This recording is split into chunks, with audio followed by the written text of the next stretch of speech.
Hi everybody and welcome to another edition of Guitar Interactive magazine. My name's Levi Clay. In this review we're going to be taking a look at the Morley Classic Wah.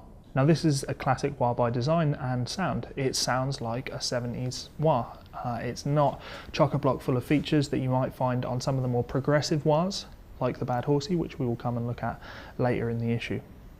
Let's crack on with the pedal.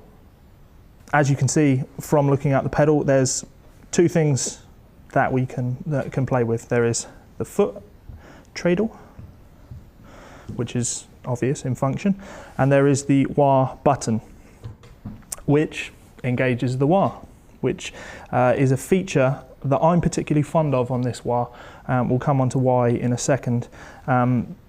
You'll also notice there's an LED present on the body of the wah, which is indicating that the wah is engaged. So none of this,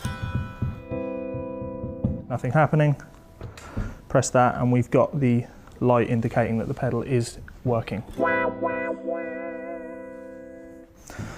So the first thing I like to look at when I'm testing out a wah is the overall frequency sweep that you get when you move from heel to toe. If I take a simple A minor 9 chord and move the wah down from heel to toe, we can really listen to how much sweep we're getting from our wah. So in this particular case,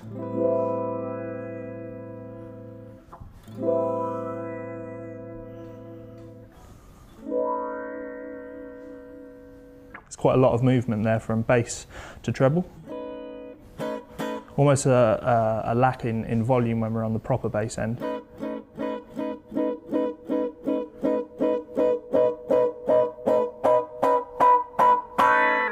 You know, there's a serious amount of movement there.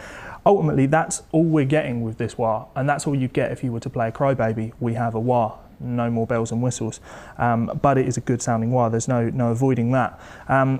The feature I'm particularly keen on that differs from, say, a Crybaby is this on-off button, because every other wah on the market, aside from ones that have this kind of on-off button, we're having to push down with our toe to turn the pedal on, and I've always hated that as a function, mainly because you can often press and think that you've engaged your wah and it not actually happen, or you get to the end of using your wah, you click and suddenly the wah's still on, you've wandered off elsewhere and you haven't realised, and you've got this horrible trebly sound when you're playing, which is your wah on.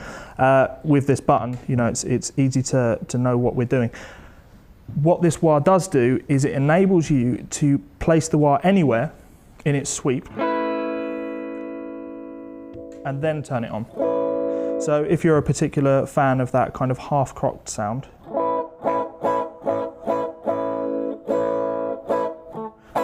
finding your sweet spot, I can leave the wah there in that position, turn my wah off, play normally,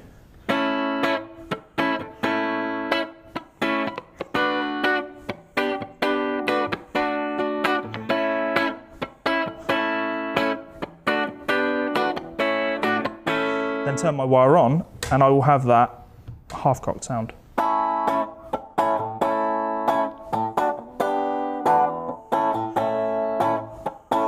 Absolute, golden feature that you cannot get out of a more typical Crybaby style wah. That's really all there is in terms of features. So what I would suggest is just to get a sample of the sounds that we can get out of the pedal. You heard me play a little bit with it earlier, and you've heard some clean stuff. Turn it on. You know, cleans kind of speak for themselves.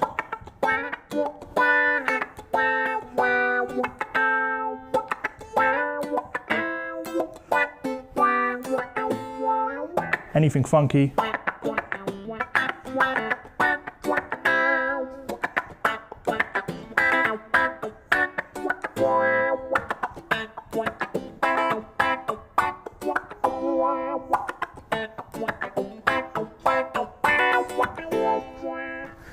And on the bridge pickup,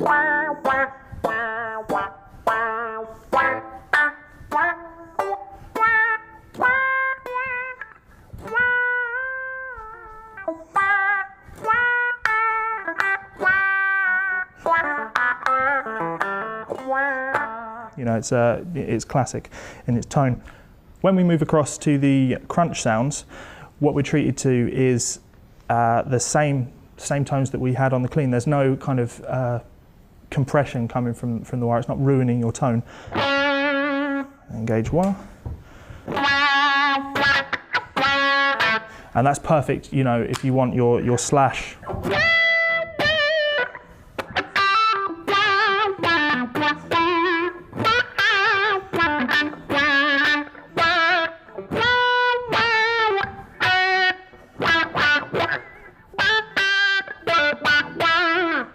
Perfect, you know, the sort of sounds that I would expect from a good wire like this. If I play some of that half-cocked stuff,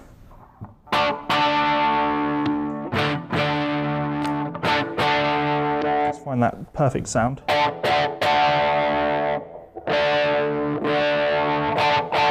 Looking for that sweet spot. This will really enable you to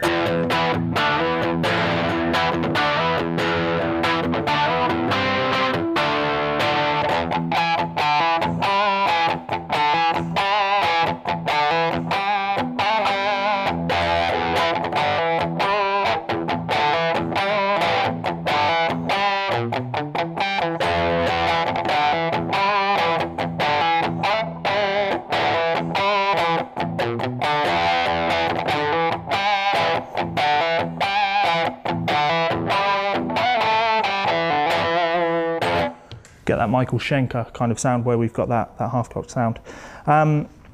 If you want that Schenker sound, this is a great option for you. You don't really want that pushing the toe down live and then finding the sweet spot and then kind of hoping that that's going to stay that way.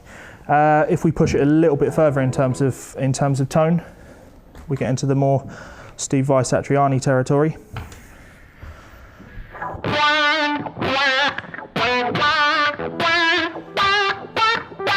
I think that's a really, really vocal sound.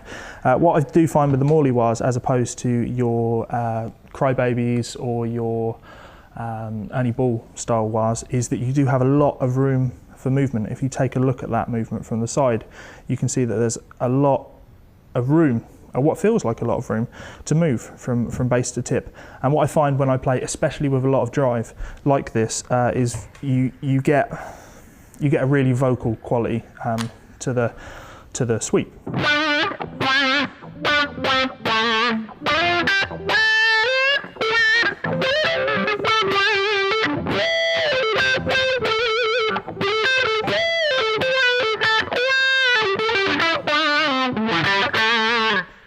And that's exactly what you'd want from a wire like this.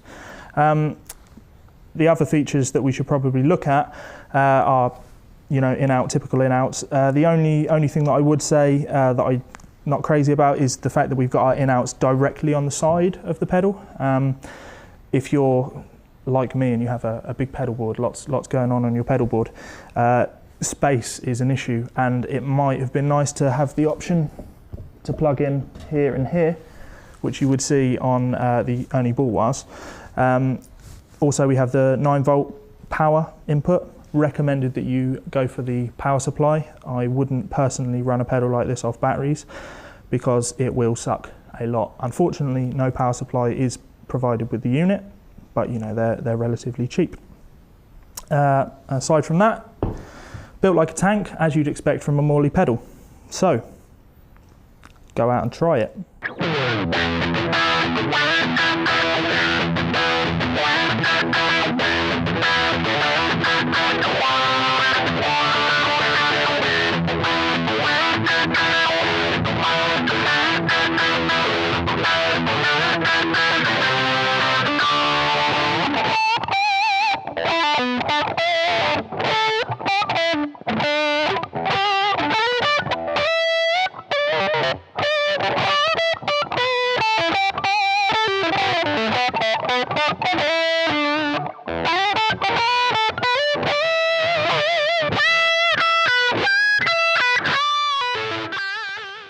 If you've enjoyed this program, you'll definitely want to check out Guitar Interactive. This free 200-page online guitar magazine is available now at iGuitarMag.com. And if the performances on this show have inspired you to improve your playing techniques, then head on over to LickLibrary.com for some free guitar lessons and great jam tracks.